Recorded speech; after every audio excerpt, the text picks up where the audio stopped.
Malam pertama tiba. Jantung Sulis berdebar tak karuan. Ia telah membayangkan skenario terburuk, sebuah malam yang akan dipenuhi dengan keheningan canggung dan sentuhan yang tidak ia inginkan.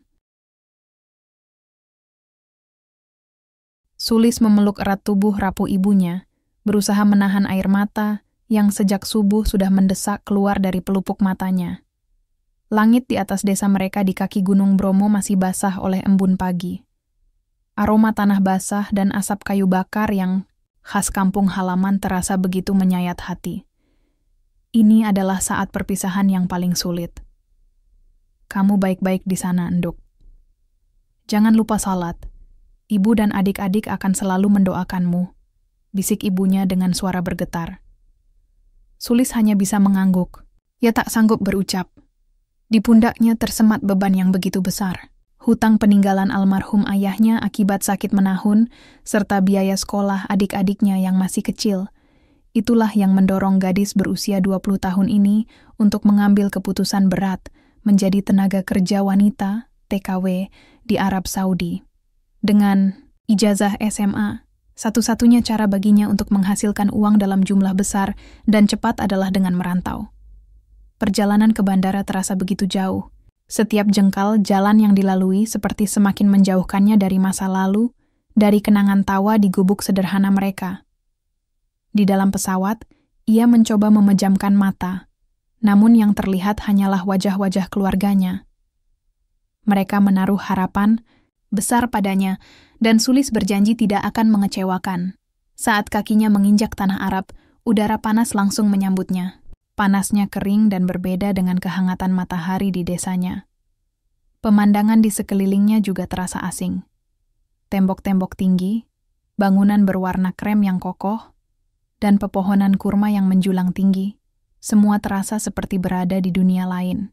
Ia dijemput oleh seorang sopir yang tak banyak bicara, mengantarnya menuju sebuah kawasan elit. Gerbang besi yang menjulang tinggi terbuka, menampakkan sebuah rumah yang lebih pantas disebut istana. Rumah Syekh Abu. Keterkejutannya memuncak saat masuk ke dalam. Lantai marmer yang mengilap, lampu-lampu kristal yang memancarkan cahaya keemasan, karpet tebal dengan ukiran mewah, dan perabotan kayu jati yang dipahat indah. Semuanya begitu megah, sangat kontras dengan gubuk kecil tempat ia dilahirkan. Di tengah keheningan istana itu, Sulis bertemu dengan Syekh Abu untuk pertama kalinya.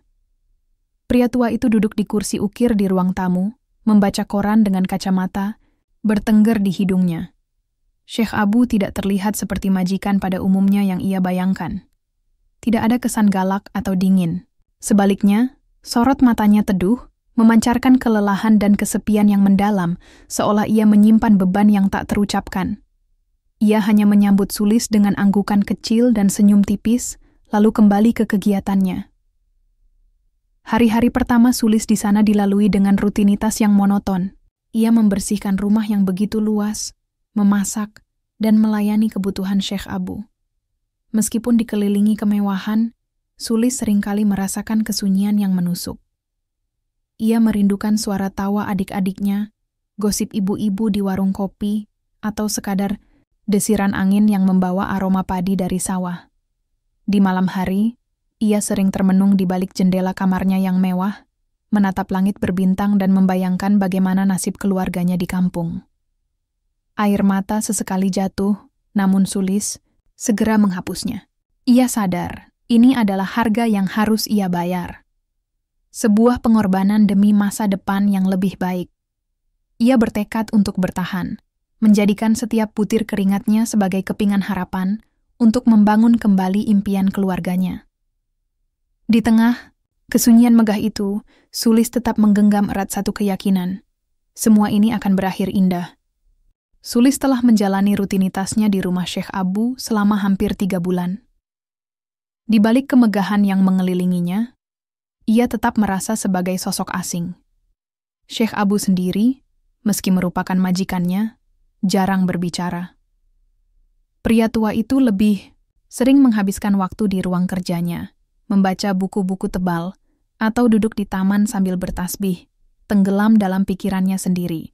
Sesekali, ia akan tersenyum kecil pada Sulis, Sebuah isyarat yang membuat hati Sulis sedikit lebih tenang di tengah kesunyian. Suatu sore, Sulis sedang menyiram mawar di taman. Ia menikmati momen itu, seolah-olah aroma bunga dan kesegaran air membawanya sejenak kembali ke desanya. Tiba-tiba, suara Syekh Abu memecah keheningan. "Sulis," panggilnya lembut. Sulis terkejut, segera menoleh dan menundukkan kepala. "Ya, Syekh?" Syekh Abu berjalan mendekat, langkahnya pelan dan hati-hati.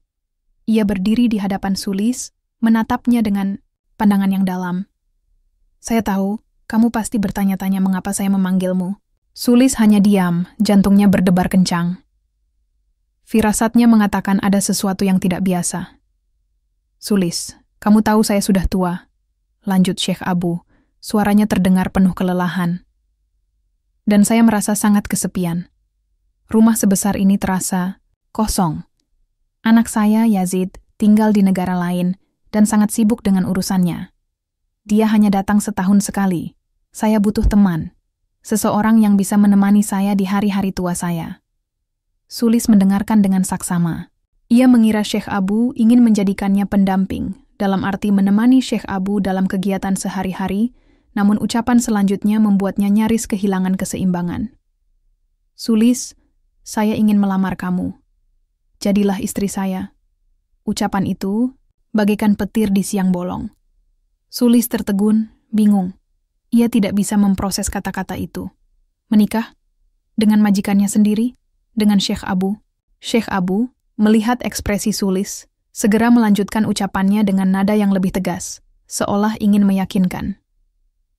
"Saya tidak meminta kamu untuk mencintai saya saat ini juga. Saya hanya meminta kamu untuk menemani saya. Sebagai imbalannya, saya tidak akan menjamin hidupmu dan keluargamu. Seluruh hutang keluargamu akan saya lunasi. Saya akan mengirimkan uang bulanan yang lebih dari cukup untuk mereka, dan saya akan memastikan adik-adikmu mendapat pendidikan yang terbaik." Sulis merasa kakinya lemas. Ia tidak pernah membayangkan hal seperti ini. Ia datang ke sini untuk bekerja, mengumpulkan uang dengan keringatnya sendiri, bukan untuk menikah dengan seorang pria yang tak ia kenal demi harta. Pikirannya dipenuhi gambaran wajah ibu dan adik-adiknya. Semua kesulitan yang mereka alami, setiap tetes keringat ibunya, semua itu melintas di benaknya. Janji Syekh Abu terasa begitu nyata, begitu menggiurkan. Ini adalah jalan pintas untuk mengakhiri penderitaan keluarganya. "Saya akan berikan kamu waktu untuk berpikir," kata Syekh Abu, seolah membaca keraguan di wajah Sulis. "Pikirkanlah, nak. Ini bukan hanya tentang saya, tapi tentang masa depan keluargamu. Semua yang saya janjikan akan menjadi milikmu, hakmu sebagai istri saya, bukan sebagai imbalan semata." Syekh Abu kemudian berbalik dan meninggalkan Sulis sendirian di taman. Sulis hanya berdiri terpaku, memegang selang air dengan gemetar. Air dari selang terus mengalir, membasahi tanah, namun Sulis tidak merasakannya. Pikirannya melayang, berputar-putar di antara dua pilihan yang begitu ekstrim. Ia bisa menolak lamaran itu, melanjutkan hidup sebagai TKW dengan upah yang tak seberapa, dan berjuang keras untuk masa depan keluarganya yang penuh ketidakpastian. Atau, ia bisa menerima lamaran tersebut, menikahi seorang pria tua yang asing, tetapi sekaligus mengakhiri penderitaan keluarganya dalam sekejap. Bagi Sulis, cinta bukanlah pertimbangan. Ia datang ke sini bukan untuk mencari cinta. Namun menikah demi uang terasa begitu salah di hatinya. Apakah ia akan bisa hidup dengan keputusan itu? Apakah ia sanggup membohongi perasaannya sendiri? Namun di sisi lain, wajah ibu yang sudah renta dan adik-adiknya yang masih polos terus membayang di matanya, membuat hatinya terasa tercabik. Malam itu, Sulis tidak bisa tidur. Ia berbaring di kasurnya yang empuk, dikelilingi kemewahan yang terasa hampa, sambil mencoba mencari jawaban atas pertanyaan terbesar dalam hidupnya. Antara cinta dan pengorbanan, manakah yang harus ia pilih? Malam itu, Sulis tidak bisa tidur. Keputusannya telah bulat, namun hatinya terasa campur aduk. Ia memilih untuk menerima lamaran Syekh Abu. Bukan karena ia mencintai pria itu, tetapi karena ia mencintai keluarganya lebih dari apapun. Kehidupan, Yang layak untuk ibu dan adik-adiknya adalah impian yang jauh lebih penting dari segala keraguan pribadinya. Setelah memberikan jawabannya kepada Syekh Abu keesokan harinya, persiapan pernikahan pun dimulai. Prosesnya sederhana, cepat, dan hanya dihadiri oleh beberapa saksi dari pihak Syekh Abu. Sulis merasa seperti menjalani sebuah mimpi yang absurd. Ia menjadi istri dari seorang pria yang usianya jauh di atasnya, seorang pria yang baru ia kenal beberapa bulan. Pernikahan itu tidak terasa seperti pernikahan pada umumnya. Tidak ada pesta, tidak ada riasan, tidak ada baju pengantin yang indah. Hanya ada Sulis dan Syekh Abu di hadapan seorang penghulu. Ia masih memakai seragam kerjanya.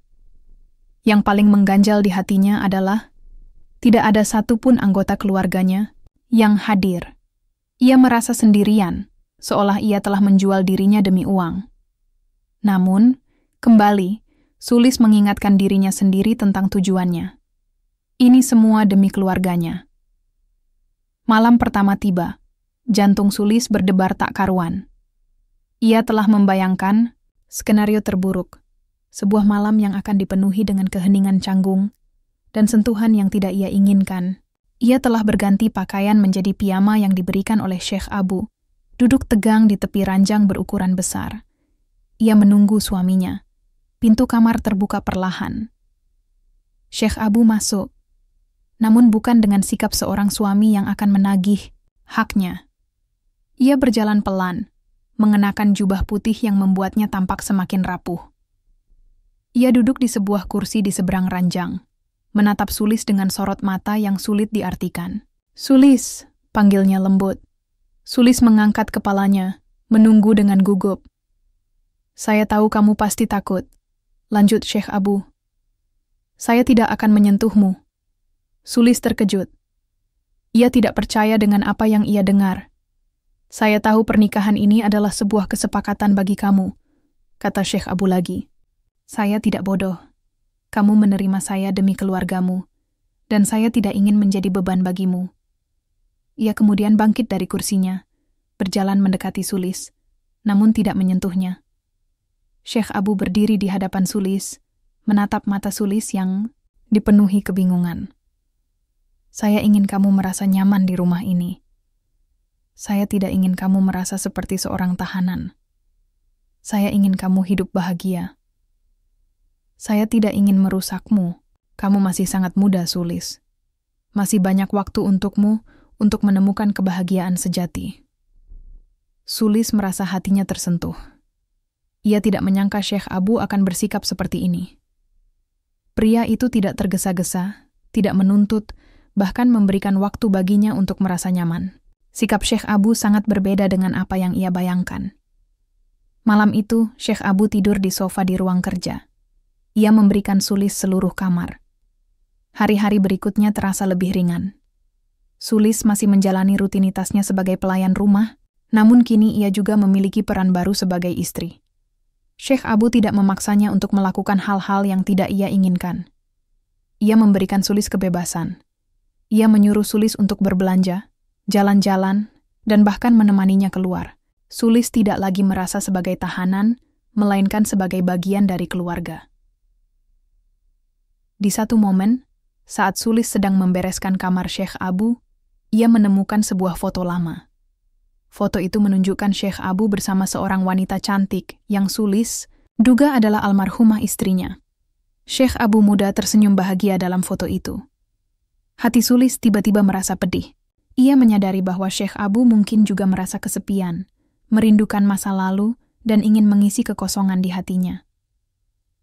Sulis mulai melihat Syekh Abu dengan cara yang berbeda.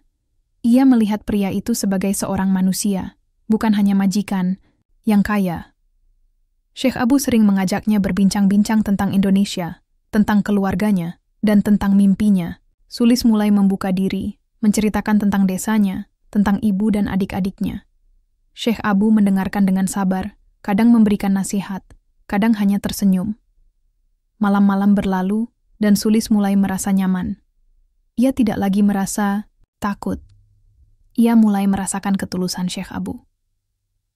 Ia tidak hanya menawarkan harta, tetapi juga perhatian dan rasa hormat yang mendalam. Sulis mulai menyadari, meskipun awalnya pernikahan ini didasari oleh uang, mungkin ada kesempatan untuk menemukan sesuatu yang lain, sesuatu yang jauh lebih berharga daripada harta. Seiring berjalannya waktu, rumah megah Syekh Abu yang awalnya terasa seperti sangkar emas perlahan berubah menjadi sebuah rumah yang hangat bagi Sulis. Hubungan mereka berkembang melampaui sekadar majikan dan pelayan atau suami dan istri di atas kertas. Sulis mulai melihat Syekh Abu bukan sebagai suami bayaran yang hanya melunasi utang keluarganya, melainkan sebagai seorang pendamping yang tulus dan penuh kasih. Syekh Abu memiliki cara unik untuk menunjukkan perasaannya. Ia tidak memberikan hadiah-hadiah mewah atau mengumbar janji-janji kosong.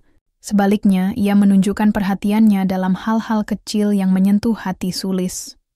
Suatu pagi, saat Sulis batuk-batuk, Syekh Abu tanpa berkata apa-apa kembali ke kamarnya dan membawakan segelas teh hangat yang dicampur dengan madu.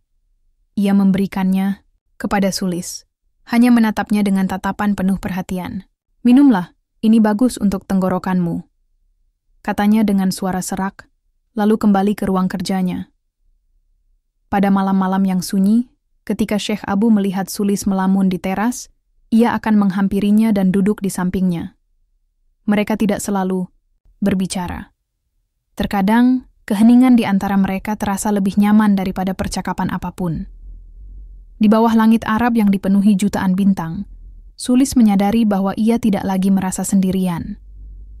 Kehadiran Syekh Abu memberikan rasa aman yang tak pernah ia rasakan sebelumnya. Ia mulai memahami bahwa kekayaan sejati bukanlah tumpukan uang atau perhiasan, melainkan ketenangan hati dan perasaan dihargai. Syekh Abu juga mendorong Sulis untuk mengembangkan diri. Ia memberikan buku-buku berbahasa Inggris dan Arab, meminta Sulis untuk mempelajarinya.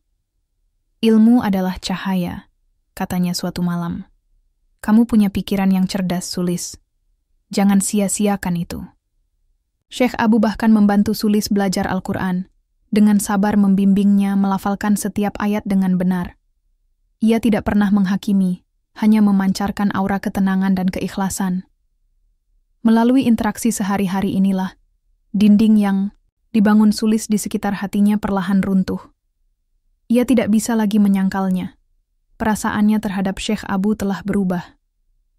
Awalnya adalah rasa hormat dan terima kasih, tetapi kini tumbuh menjadi sesuatu yang lebih dalam. Itu adalah cinta. Cinta yang tidak tergesa-gesa, cinta yang tumbuh dari kebaikan hati, dari rasa hormat, dan dari kebersamaan yang tulus. Suatu sore, Syekh Abu jatuh sakit. Ia demam tinggi. Sulis merawatnya dengan penuh perhatian. Ia mengompres dahinya, menyiapkan makanan ringan, dan membacakan ayat-ayat suci untuknya. Saat Syekh Abu terlelap, Sulis memegang tangannya yang keriput. Ia menyadari betapa ia telah bergantung pada pria ini. Bukan karena hartanya, tetapi karena kebaikan dan ketulusan hatinya. Syekh Abu telah menjadi sosok ayah, seorang sahabat, dan kini seorang suami yang benar-benar ia cintai. Saat Syekh Abu terbangun dan melihat Sulis tertidur dengan tangan mereka yang masih bertautan, ia tersenyum. Senyum itu berbeda. Bukan senyum yang dipenuhi kesepian seperti di awal, melainkan senyum yang dipenuhi kebahagiaan. Syekh Abu mengangkat tangannya, membelai lembut rambut Sulis. Ia tahu bahwa hatinya yang kering kini telah diisi kembali dengan cinta, sebuah anugerah yang tidak pernah ia sangka akan ia temukan di akhir hidupnya.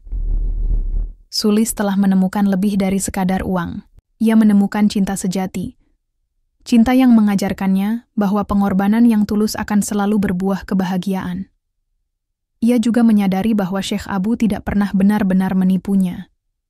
Pria itu menepati janjinya untuk memberikan kekayaan. Namun, yang paling berharga adalah ia memberikan cinta yang tak ternilai. Sebuah kekayaan yang tidak bisa dibeli dengan uang, dan itulah yang membuat Sulis merasa paling berharga. Suasana di rumah Syekh Abu kini terasa seperti medan pertempuran tanpa suara. Setiap hari, Yazid mencari cara untuk menekan Sulis. Ia sengaja mengubah jadwal makan, membatalkan pesanan belanja yang dibuat Sulis, dan bahkan menolak makan masakan yang disiapkan olehnya. Yazid tidak pernah secara terang-terangan berteriak atau mengusir Sulis di depan ayahnya. Namun cara-caranya yang halus dan menusuk membuat Sulis merasa terisolasi di dalam rumah yang seharusnya menjadi tempatnya bernaung. Syekh Abu tidak tinggal diam. Ia adalah seorang pria tua yang bijaksana, dan ia tahu betul apa yang sedang terjadi. Di balik senyum lemah dan tatapan matanya yang lelah, ia berjuang mati-matian untuk melindungi Sulis. Ia sering mengajak Sulis duduk bersamanya di taman, berbicara, dengan suara yang sengaja dikeraskan, agar Yazid bisa mendengarnya. Sulis, kamu tahu, kamu adalah anugerah terbesar dalam hidupku. Kebahagiaan yang kamu bawa tidak bisa ditukar dengan apapun, ucap Syekh Abu sambil tersenyum tulus. Yazid yang kebetulan lewat akan menoleh dengan sinis. Syekh Abu menatapnya dengan tatapan penuh arti, seolah ingin mengatakan bahwa ia tidak akan pernah menyerah. Ia tahu bahwa Yazid salah paham. Anaknya mengira Sulis adalah wanita serakah yang mengincar hartanya, namun Yazid tidak pernah melihat sisi lain dari Sulis. Ia tidak melihat bagaimana Sulis merawat Syekh Abu saat ia sakit, bagaimana Sulis menghiburnya dengan cerita-cerita tentang Indonesia, atau bagaimana Sulis selalu menemaninya di malam-malam yang sunyi. Puncaknya terjadi pada suatu sore saat Yazid mengundang notaris dan pengacara keluarga untuk datang ke rumah. Dengan suara lantang, ia meminta ayahnya untuk memperbarui surat wasiat, seolah-olah Syekh Abu sudah tak lama lagi akan meninggal. Ayah, ini demi kebaikanmu. Kita harus pastikan semuanya jelas. Kita tidak ingin ada orang asing yang tiba-tiba mengklaim hak atas warisan kita. Ini hanya untuk berjaga-jaga, kata Yazid dengan nada seolah ia peduli. Padahal tujuannya adalah untuk menekan Sulis. Sulis yang kebetulan mendengar percakapan itu dari dapur, merasa hatinya hancur. Ia tidak peduli dengan warisan, ia hanya ingin Syekh Abu sehat dan bahagia. Syekh Abu menolak dengan tegas. Aku tahu apa yang kamu lakukan, Yazid. Aku tidak akan membiarkanmu merusak kebahagiaan kami. Sulis adalah istriku, dan dia memiliki hak yang sama denganmu. Aku tidak akan menganggapnya sebagai orang asing. Mendengar penolakan ayahnya, Yazid menjadi marah besar. Ayah sudah buta. Wanita ini telah memperdayamu. Dia hanya peduli pada uangmu. Buka matamu, ayah. Pertengkaran itu menjadi sangat sengit. Syekh Abu, yang biasanya tenang, kini mengangkat suaranya. Ia membela Sulis dengan gigih, menegaskan bahwa Sulis adalah wanita baik yang ia cintai. Pertengkaran itu berlangsung hingga larut malam. Sulis merasa sangat bersalah. Ia merasa bahwa ia telah menjadi penyebab perpecahan antara Syekh Abu dan putranya. Keesokan harinya, Sulis melihat Syekh Abu terlihat sangat lelah. Ia tidak mau makan, dan demamnya kembali naik. Sulis menyadari bahwa tekanan dari Yazid telah menggerogoti kesehatan suaminya. Yazid tidak menyadarinya. Ia terlalu buta oleh kebencian dan kecurigaannya. Suatu sore, Sulis menemukan Syekh Abu duduk di teras. Pria tua itu memegang sebuah buku tebal yang biasanya ia baca, namun matanya kosong. Tatapannya jauh, seperti sedang mengingat masa lalu. Sulis duduk di sampingnya.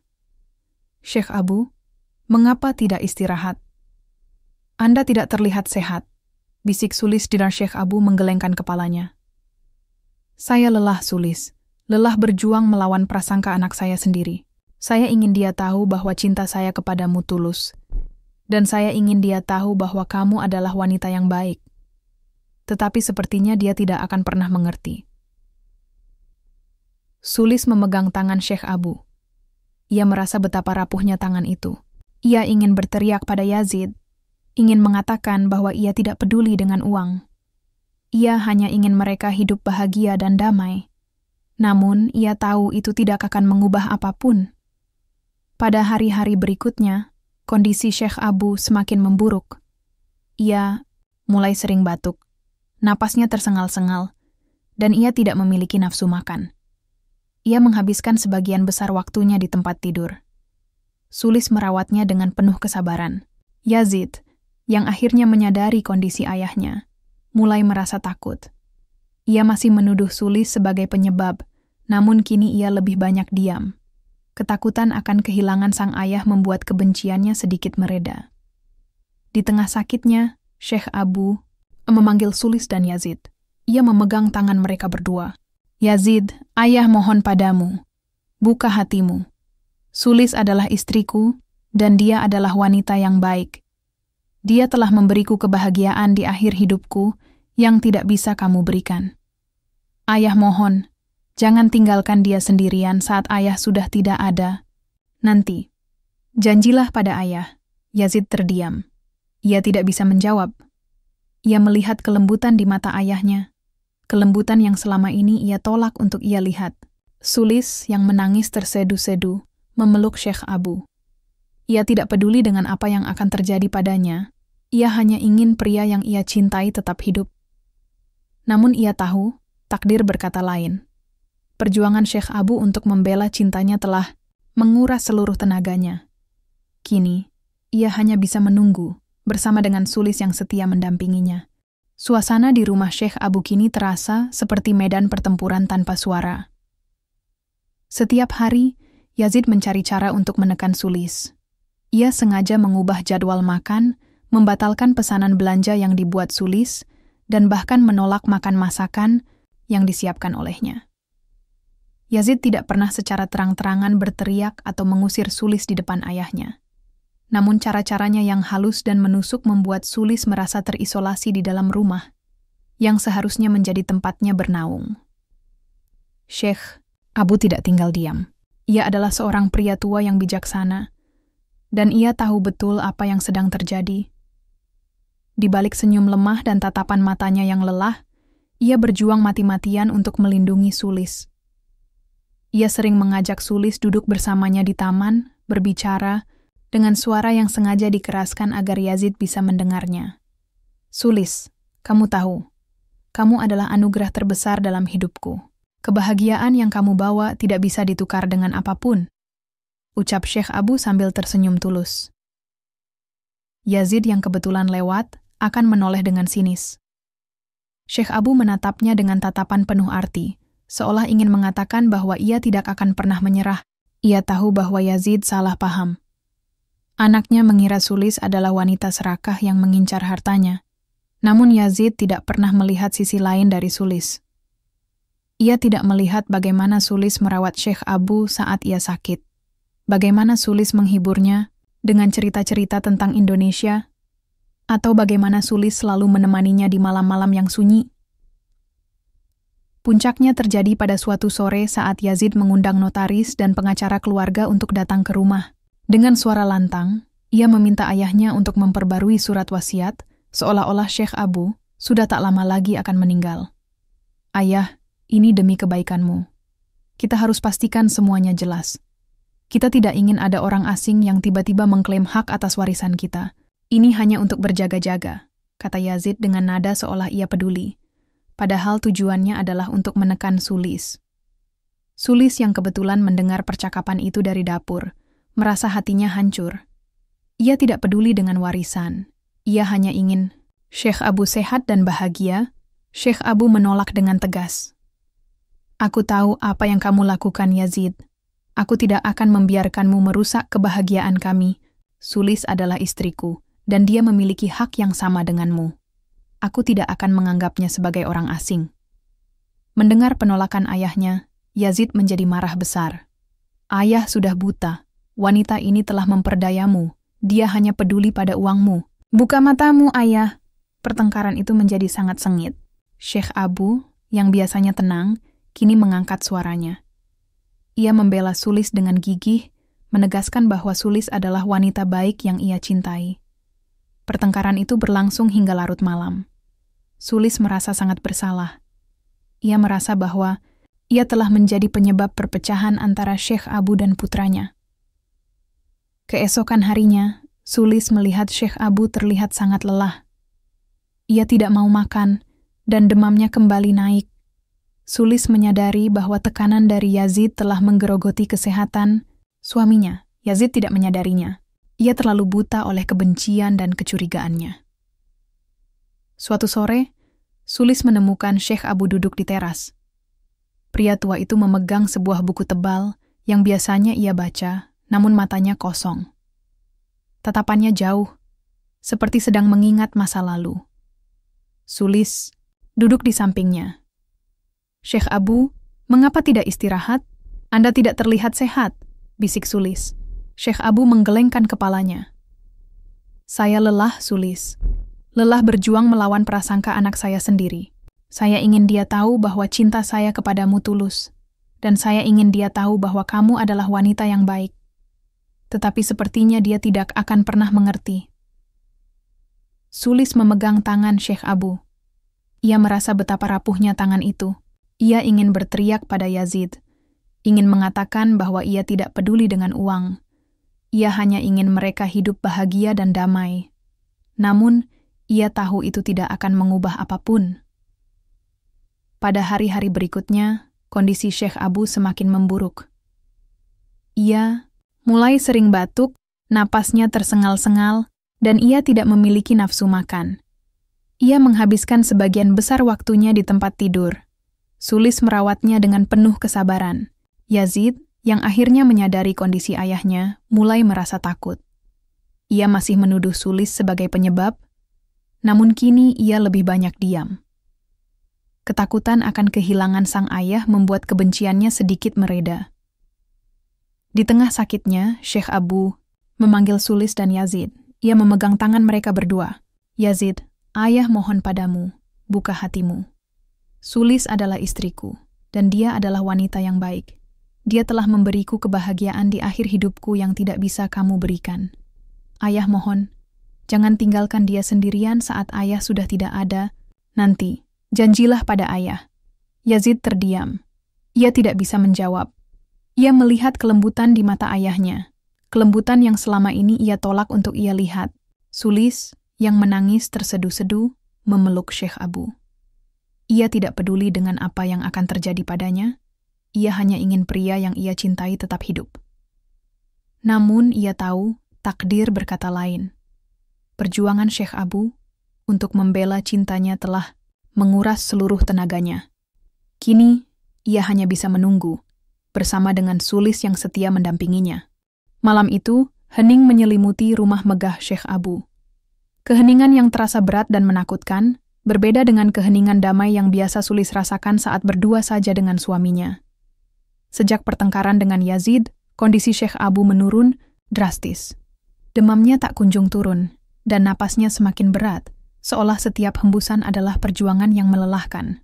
Sulis tak pernah meninggalkan sisinya, terus merawatnya dengan penuh cinta. Ia membasuh wajah Syekh Abu yang pucat dengan air dingin, membacakan doa-doa yang ia hafal, dan menggenggam erat tangan keriput yang dulu begitu kokoh membelanya. Yazid, di sudut ruangan, hanya bisa memandangi ayahnya dari kejauhan. Wajahnya yang arogan kini digantikan oleh rasa takut dan penyesalan. Ia tak berani mendekat, seolah merasa bersalah atas apa yang terjadi. Pada dini hari, Syekh Abu membuka matanya, perlahan. Ia menatap Sulis dengan senyum yang sangat tulus, senyum yang sama yang pertama kali mencuri hati Sulis. "Sulis," bisiknya, suaranya sangat lemah. Sulis membungkuk, mendekatkan telinganya. "Ya, Syekh Abu, saya di sini." "Jangan takut," ucapnya dengan susah payah. "Jangan takut, Sulis. Semua akan baik-baik saja."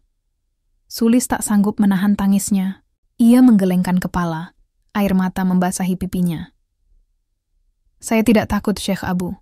Saya hanya tidak ingin kehilangan Anda." Syekh Abu membelai pipi Sulis dengan jemarinya yang dingin. "Kamu telah memberiku kebahagiaan terbesar di akhir hidupku. Kebahagiaan yang tidak bisa dibeli dengan harta. Terima kasih, Sulis. Terima kasih untuk semuanya."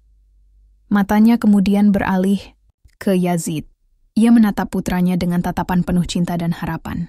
"Yazid, jaga ibumu. Dia adalah cahaya." Suaranya menghilang. Syekh Abu memejamkan matanya, dan napasnya terhenti. Tangan yang menggenggam tangan Sulis terasa lemas. Sulis menunduk, mencium tangan itu, dan menangis terseduh-seduh. Ia tahu, cinta pertamanya di tanah rantau telah meninggalkannya selamanya. Dunia Sulis seakan runtuh. Ia tidak peduli dengan harta, dengan warisan, atau dengan apapun. Ia hanya peduli pada pria yang telah memberinya begitu banyak hal. Pria yang telah mengajarinya arti cinta, ketulusan, dan pengorbanan. Setelah semua prosesi pemakaman selesai, Yazid kembali ke rumah. Ia melihat Sulis duduk sendirian di taman, di kursi favorit almarhum ayahnya. Ia berjalan mendekat. Untuk pertama kalinya, tidak ada kebencian di matanya. Hanya ada kesedihan dan penyesalan yang mendalam. "Sulis," panggilnya, suaranya parau. Sulis menoleh, matanya masih sembab. "Saya minta maaf," kata Yazid. "Saya minta maaf atas semua yang telah saya katakan dan lakukan." "Ayah, dia benar." Yazid berhenti sejenak, menahan tangisnya. "Ayah tidak buta. Ayah benar-benar mencintaimu. Dan kamu juga mencintainya. Aku yang buta. Aku terlalu serakah. Aku hanya melihat harta, dan aku tidak melihat cinta kalian." Yazid duduk di samping Sulis, menundukkan kepalanya. "Ayah sempat memberitahuku bahwa ia ingin mewariskan seluruh hartanya padamu. Ia ingin kamu menjadi ahli waris tunggal." Sulis menggelengkan kepalanya. "Saya tidak peduli dengan harta," bisiknya. "Saya tidak butuh itu." "Aku tahu," jawab Yazid. "Aku tahu sekarang, tapi ayah telah membuat wasiat. Ia ingin kamu hidup nyaman, dan ia ingin kamu membangun panti asuhan." Sulis terkejut. "Panti asuhan?" Yazid mengangguk. "Ayah sering melihatmu tersenyum saat kamu berbicara tentang anak-anak di Indonesia. Ayah tahu kamu adalah wanita yang berhati emas. Ayah ingin kamu menggunakan sebagian hartanya untuk membantu anak-anak yang kurang beruntung, sama seperti kamu." Sulis menatap langit, air matanya kembali mengalir. Syekh Abu tidak pernah berhenti membuatnya takjub. Bahkan di akhir hidupnya, ia masih memikirkan kebahagiaan Sulis dan orang lain. Pria itu tidak hanya memberikan harta, ia memberikan warisan yang lebih berharga. Pelajaran hidup, ketulusan, dan cinta tanpa syarat. Setelah semua urusan hukum selesai, Sulis mengambil keputusan. Ia akan kembali ke Indonesia. Ia akan membawa warisan cinta dari Syekh Abu. Warisan yang tidak hanya berupa uang, tetapi juga janji untuk terus menyebarkan kebaikan. Ia akan menepati janjinya, janji yang ia buat untuk pria yang telah mengubah hidupnya. Di hari keberangkatannya, Yazid mengantarnya ke bandara. Tidak ada lagi kebencian. Mereka kini bagaikan saudara. "Jaga dirimu baik-baik, Sulis," kata Yazid. "Dan jangan lupakan ayah. Dia akan sangat bangga padamu." Sulis mengangguk. "Terima kasih, Yazid. Semoga Allah memaafkan kita semua." Sulis menaiki pesawat, menatap langit. Ia merasa lebih kuat dari sebelumnya. Kesedihan atas kepergian Syekh Abu masih terasa, namun kini dibarengi dengan sebuah tekad yang kuat. Ia akan menggunakan warisan cinta ini untuk melakukan hal-hal baik. Ia akan meneruskan warisan cinta Syekh Abu, pria yang telah memberikan kebahagiaan terbesar di akhir hidupnya, dan Sulis berjanji untuk membuat kebahagiaan itu menjadi abadi. Perjalanan pulang terasa berbeda bagi Sulis. Jika dulu ia terbang dengan hati yang dipenuhi kecemasan dan ketidakpastian, kali ini ia kembali dengan hati yang berat karena kehilangan, namun juga dengan tekad yang bulat. Di dalam pesawat, ia menatap awan putih di bawahnya, dan bayangan Syekh Abu terlintas di benaknya. Senyumnya yang teduh, kata-katanya yang bijaksana, dan kehangatannya yang selalu Sulis rasakan, semua itu terasa begitu nyata, seolah pria itu masih berada di sisinya. Sulis memejamkan mata, membiarkan air matanya mengalir. Kesedihan atas kepergian Syekh Abu akan selalu ada, namun ia berjanji untuk mengubah kesedihan itu menjadi kekuatan. Sesampainya di Indonesia, Sulis tidak langsung pulang ke desanya di Jawa Timur. Ia singgah di Jakarta, bertemu dengan pengacara keluarga Syekh Abu yang telah menunggunya.